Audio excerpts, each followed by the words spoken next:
Oh, this thing's tall. Oh God. Oh, that is my other complaint about this bike. This thing wasn't built for garden gnomes. Oh God damn it.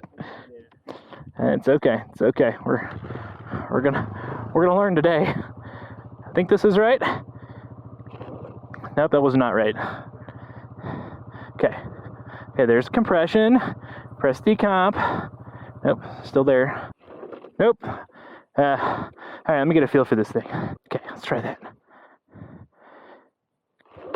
Oh, almost.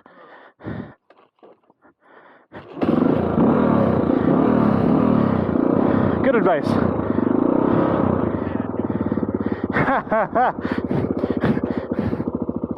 Slow, not stupid. Oh, the gearing is nice.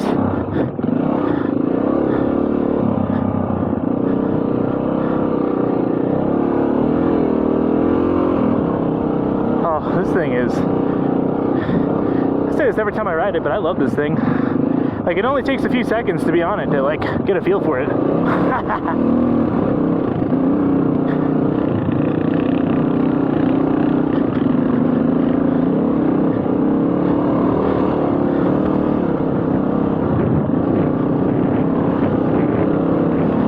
Good afternoon, YouTube. Welcome to Fairface Sail Productions. Out here today with Mr. Hermit Vlog, who mysteriously appears on my channel every so often, and he does not have comms today, or at least hearable camera and comm things, and yeah, he's been real lazy here recently, so we're working on it. We're gonna get some more of that later. But today we're out here doing I'm gonna call this the glory of the old dual sports that are a lot better than you remember. And that's because back in the day when they made things like the XR400 like I'm riding right now and the DR350S, they were purpose built to be trail machines. They weren't built to be motocross machines and then converted over. And that's what makes these bikes a lot better than you remember. So I recently did a video on what to look for when buying an old dual sport, because these bikes being, 20, 30 years old, they're probably going to need a few things. And Mr. Hermit here and I were talking about how we made a big deal about these old bikes wouldn't be as good as the new ones. That, we would, when we first got into this, we would rather buy a brand new bike for the sake that it has to be better than something from the 80s or 90s. And that couldn't be more wrong, because not much in technology has really changed in all these years for these bikes.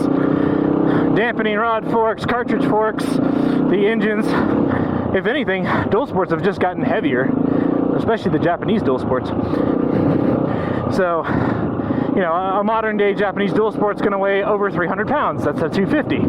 That's, in my opinion, redonkulous. But that's what you get from the newer ones. So now that we both own and have owned several older dual sports, might need to talk after this a second here.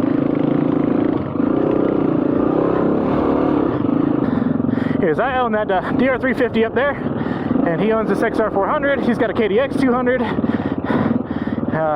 He had an XR250R, which was an awesome bike. I still hate Hermit for getting rid of it.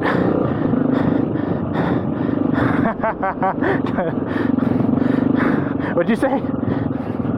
Oh yeah.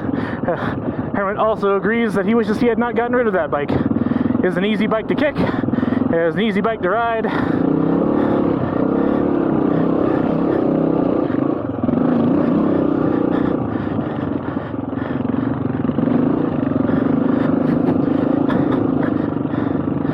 But these bikes oftentimes are super cheap to pick up these days. You can pick up a DR350 for, under 2,000 bucks easy. That's in real good condition. Pick up an XR400 for what I'm gonna imagine is about the same. So, and even if you had to put $1,000 into getting one of these absolutely like brand new again, and it would be better than brand new, I personally think that these are better than a lot of brand new dual sports. The DR350 up there has substantially more power than modern 250s. got low end grunt, good top end. XR400 has amazing bottom end. Like, I haven't even made it even rev this engine out because you just don't need to. Has a trail machine. I don't know if you could beat the XR400.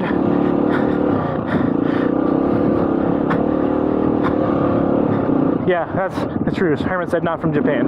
Yeah.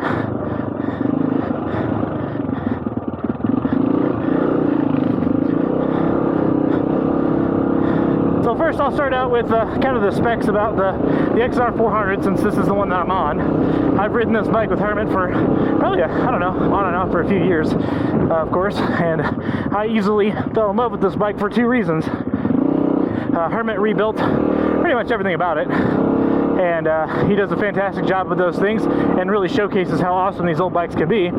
And two, it's such a very well planted bike. It's got a substantially less weight than the DR400 and a motor that's every bit as torquey and has the horsepower. I'll also say that a pro is the oil cooling and not having radiators. I think that's a pro. This bike runs pretty hot, but it's one less thing to break, especially if you're on a budget. That's an important thing to think about. Take it from somebody who's broke 2 radiators on a DRZ.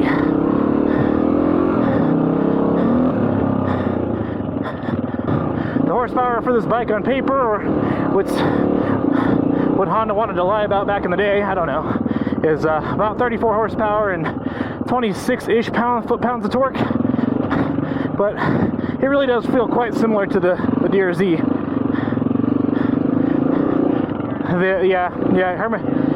Hermit is completely right. Corrected me. The DR400E. The S definitely has quite a bit of, I'm going to call it, sluggishness to it for its weight.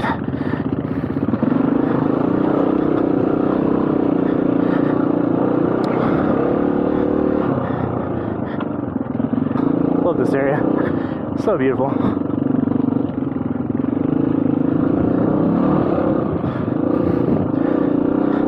So the horsepower and torque is every bit on par with modern bikes of its size. And there's nothing wrong with oil cooling, no matter what anybody else says.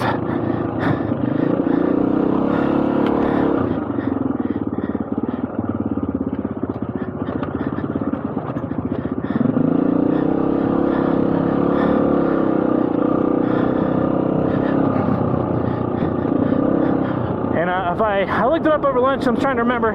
I think the wet weight of the XR400 exactly was 274 pounds, which is really good for its size. The weight, don't get me wrong, it's heavier than what like a small 2-stroke would be, but it's very pleasant to ride on the trails, enjoyable. Everything about this bike just screams trail machine.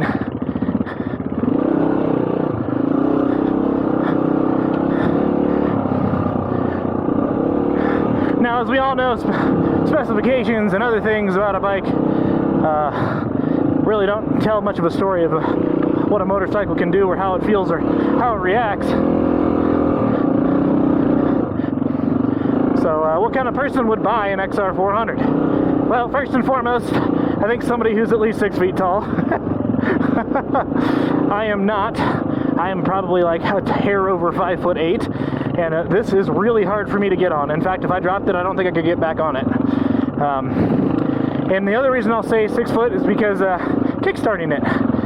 These are kickstart only bikes, and they never made an e-start for the XR400. Not a bad thing. Kind of got to grow a pair a little bit,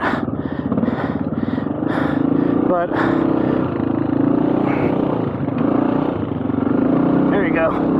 Whew, that was slick. I'm gonna let you get over that.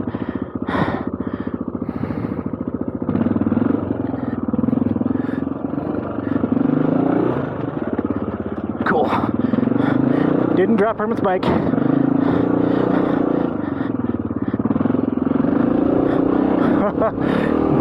We've been riding for too many years for you to know that's not a thing.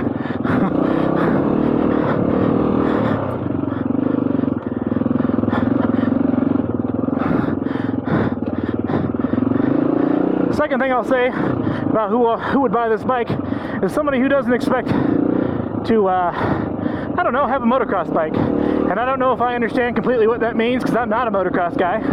But this is not something you want to be racing, like jumping and landing real hard. Like, it's just not that kind of bike. You know, type of person who's going to buy this is who wants to trail ride, who's on a budget, and who wants something that is an amazing bike. Like, I rode a DRZ400 for a lot of years, and here recently I've ridden the 400E a fair bit too, and this is distinct over it. This bike just feels, the whole platform feels planted, the weight feels lower, down lower.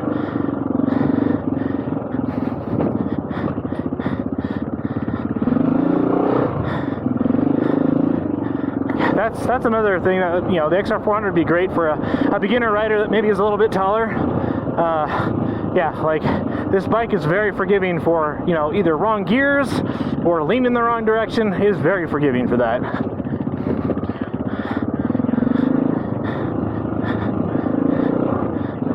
Okay, that's fair, yeah. Herman saying here, the XR250 is also fantastic if you're a beginner, and about 6 feet too. And the XR250 really kind of bridges a gap that's like between the Yamaha XT250s and, let's just say, like a WR250R in the modern world. Like, it bridges a gap that isn't really filled anymore. Like the XR250R, you know, it's like easy to kickstart. It has very good low end torque. It's very comfortable and easy to ride with, even with, you know, mistakes and stuff. Some cons that may be bad for a newer rider or somebody who's looking at an XR650 is that it is a kickstart, and I will say that the kickstarting of the XR400 is a learning process. These larger bore stroke 4-strokes with decoup levers and stuff, they're a little bit more of a process to learn how to kickstart. So as a beginner, that could be a real turnoff. But as Hermit said, you're probably going to learn how to not stall real quick. And your right leg's going to be hella thick. I'd say your lady would thank you, but I don't know what situation that implies. You BDSM folk might know. Beyond the I'm going to say kickstart habits of the XR400, I don't see many cons. Being shorter, I don't know if I would be happy with one stock. Like, if I bought one, I would probably lower it, but I'd definitely probably be happy with that. Like, I just need an inch. Like, that's all I need to feel comfortable. Well, you can see, like, once I'm going, we're going. Like, I think these days I don't drop quite as much as I used to. I'll talk real quick about the suspension on this bike. So the XR400 comes with cartridge Showa forks. I don't know how to say that, but a lot of you don't understand what I'm saying. But they do have, they're fully adjustable, rebound, dampening, all that fun stuff. So these come with arguably fantastic suspension from a stock setup. A lot better suspension than I'm going to say a stock DRZ400S. And Herman over here, he of course rebuilt the shocks, but he didn't do gold valves or anything super special to these. Yeah, did you add springs? Okay, so he added new heavier front springs.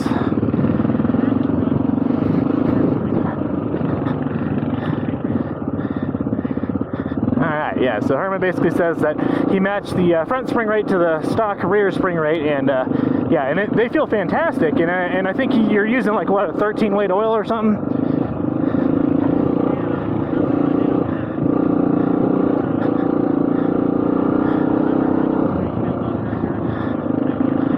Okay, fair. So, but, you know, he replaced the oil and springs, and that's pretty much all he did to these forks, and they feel really, really good. Like, you know, coming from somebody who's been riding a Beta 390 a lot with a modern, brand new suspension, this feels, oh, it feels very close. When you go over stuff, it handles it real good. There's no real bad bounce. I would say this is a great pick if you're looking to ride over, you know, even real rough stuff and have great suspension. All right, so on to the DR350. So this is a awesome and forgotten bike from pretty much the 90s. The DR350 was made from 1990 until 2001. Although I think 2000 was the last year for United States. But this bike's unique because of its engine size. In the modern day, you know, we just had some new bikes released that are a little bit more in the 300 range for the Japanese bikes, but you pretty much get a 250 or you jump to like a 400 or bigger. There's not much in between, which kind of sucks. So that's what got me looking at the DR350. This was obviously the previous bike to the DRZ400, and its horsepower range is right at 30 horsepower exactly. I think it's what they're quoting. I don't know. All that stuff is controversial at best. And the torque is right at 21 foot-pounds. But the power on this bike is definitely much better than the 250. I find it comfortable and easy to ride. This is a very mellow, controlled, not buzzy engine that does exactly what you want it to. This bike is also a little bit shorter with a 35-inch seat height than the XR. I'm pretty sure the XR is like close to 37 inches.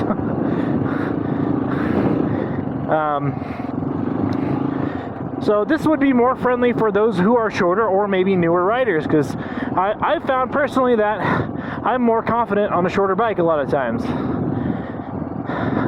Especially when I was a newer rider, which I tortured myself with because I had a DRZ.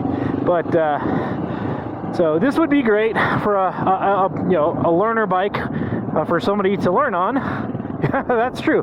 So Herman made a good point here. How often do you need 12 inches of clearance versus throwing your leg over the bike?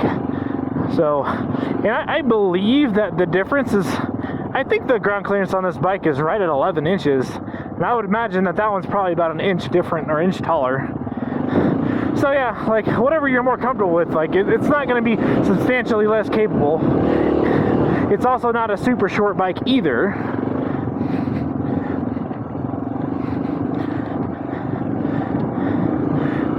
The DR350 has a little bit more options throughout its years than the XR does. So this bike in 1990 to 1993 was kickstart only on both street and dirt models, which I don't mind. This is a 1990 that I'm on. Kicks pretty easy once it's jetted correctly. But if you really want an e-start, or maybe you're a newer rider, and that's one of your requirements, look for a 1994 or later DR350 SE. Now, let's talk about, as this bike sits right now, why I like the XR400 better. Almost all of them are ergonomic things that need to be updated on this bike. So Herman and I both hate these handlebars. This is something that is like hell from the 80s. I don't know, but it's terrible. The sweep, they're real low. Like, you can't stand up comfortably. I don't know. It's just a bad position. And these are like number one thing you should change on these older dual sports. So I'm gonna have a new set coming, and we're gonna reevaluate this bike after that time too. The other thing, the kind of riding you're doing matters. So if you're gonna be on the road a fair bit, you might want to go with the taller gearing. But truthfully, this gearing is pretty tall. Like, I have not made it out of first a whole lot today, but it'll do it. I haven't been slipping the clutch a lot, but a little. So a 13-tooth front sprocket is something that would really make this bike come alive on the trails. The power band on this bike likes to be like 4,000 is like really the sweet spot for where the torque feels nice. I made a whole bunch of complaints about this suspension on the YouTubes. I think it's overstated. This suspension is very, if you're a new rider, you're not going to care. It's not going to really matter. Like, it's good enough to get done whatever you're going to be doing. If you're more moderate experienced, You might want more from this S suspension, which is a rod dampened fork, so there's no rebound adjustment. But there are things that you can easily do to make the forks better. So at some point, I'm going to be doing the springs, fork oil, and well, you know, I'm still torn on doing the cartridge emulators, because I have a feeling that it's not going to be needed. So I think after some springs and fork oil, these are going to feel really nice. Also, if you want to one-up the DRZ, because everybody wants to go there, the DR350's got 6 gears, the DRZ doesn't. So, yes, I can go down to a 13.2 sprocket, but I've still got 6 gears to play with and be more versatile on both the street and off-road. The DRZ, oftentimes, you kind of find what kind of sort of works, and you always feel like there's a gear missing, because there is. Now, some of the downsides of the DR350, bad tuning from the factory. That's usually the case with most of these older carbureted bikes. They come very lean. These bikes, most people all agree that they come with very lean jetting, and it makes it extremely hard to kickstart the bike. I replaced the Pilot Jet to being much bigger, and its kickstart's real easy. I've even dropped it today. I've hot started it because I've stalled it, and with just a few kicks, it's kicked right back up. I haven't sat there kicking like a mofo like I have on other bikes. But most of the time, if your bike's not kicking correctly, there's something wrong. Valves or carburetor.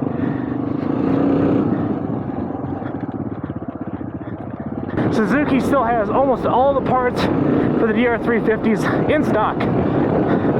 Carb parts, carb rebuild, top ends, gaskets, valves, cams, you name it, still got it.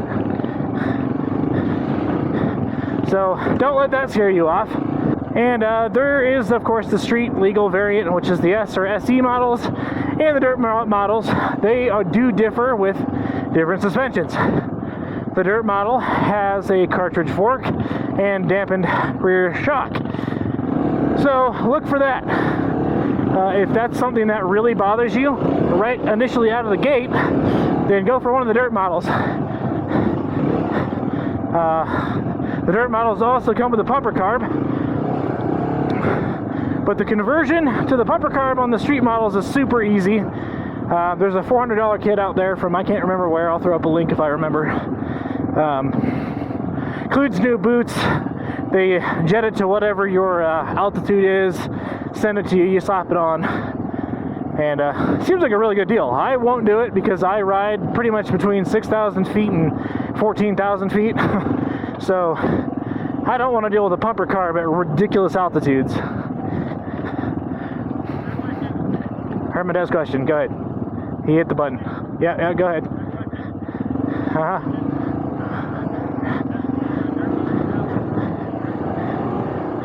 Oh yeah, actually, so Herman asks, does the dirt model have the really cool retro gauges? And the answer is no. They do not. It has an hour meter, I think, yeah. So, yeah, another consideration. So between the two of these bikes, if you're looking at them, which one's better than the other, it depends on what you set it up for. When you buy these bikes, they're going to need maybe a little bit of TLC, but even if you buy a brand new bike, it's probably going to need, you know, a suspension that you like. It's going to need, you know, set up properly, handlebars you like, and most of those are the same things you're going to have to do to one of these bikes. So the work that you're going to put into on one of these old bikes might be a little bit more for maybe maintenance things, but you'll be saving thousands of dollars and have a bike that's every bit as good. So which of these is better? Either. Depends on who you are. I can't answer which one's better because they're both great bikes. I'm more comfortable on the 350 as it is for one reason: it's shorter, and I have a hard time kick-starting that thing, the XR400 that is. But most of that is vertical challenging. If you as a person don't have that problem, then that might be better for you. But the power between the two bikes isn't as different as I expected it to be.